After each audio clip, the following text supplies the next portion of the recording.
ప్రపంచంలో ఎన్నో వేల భాషలు ఉన్నాయి. అన్ని భాషల్లోనూ మాట్లాడితే అందరికీ అర్థం కాదు.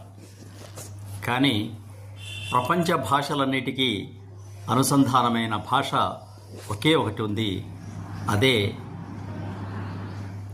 స్మైల్ అనే నవ్వు అని. ఆ నవ్వు ఈ వేల భాషలను కూడా మాట్లాడుతుంది.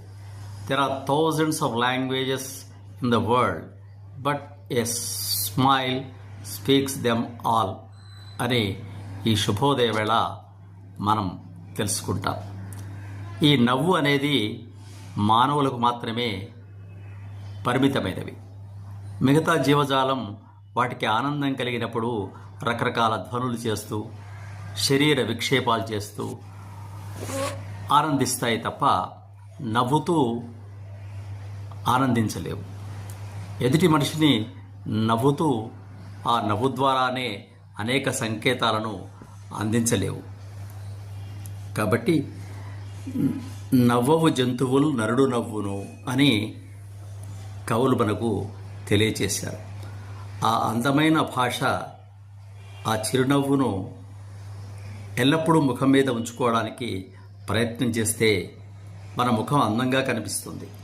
ఎలాంటి కాస్మెటిక్స్ వాడాల్సిన అవసరం కూడా లేదు.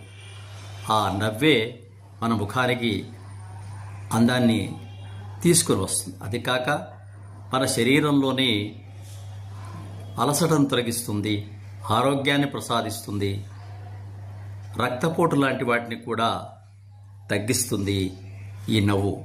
ఎదుటివారిని నవ్వుతూ పలకరించడం, నవ్వుతూ ఆహ్వానించడం, వారిలో సగుణాత్మక భావనలు, మనలో సగుణాత్మక భావనలు రావడానికి ఎంతో ఉపయోగపడుతుంది ఈ నవ్వు. కాబట్టి నవ్వుతూ పలకరించే ప్రయత్నం చేద్దాం, నవ్వును ఆస్వాదిద్దాం, నవ్వుతో ప్రపంచ భాషలను అర్థం చేసుకుందాం, నగుబాటు కాకుండా చూసుకుందాం. అందుకే నవ్వుకున్న ప్రాధాన్యం మనిషికి మాత్రమే ఉంది. కాబట్టి ఆ నవ్వును ఆస్వాదిద్దాం, నవ్వుతూ బతికేద్దాం. నవ్వుతూ బ్రతకాలిరా తమ్ముడు, నవ్వుతూ చావాలిరా అన్నాడు సినీ కవి.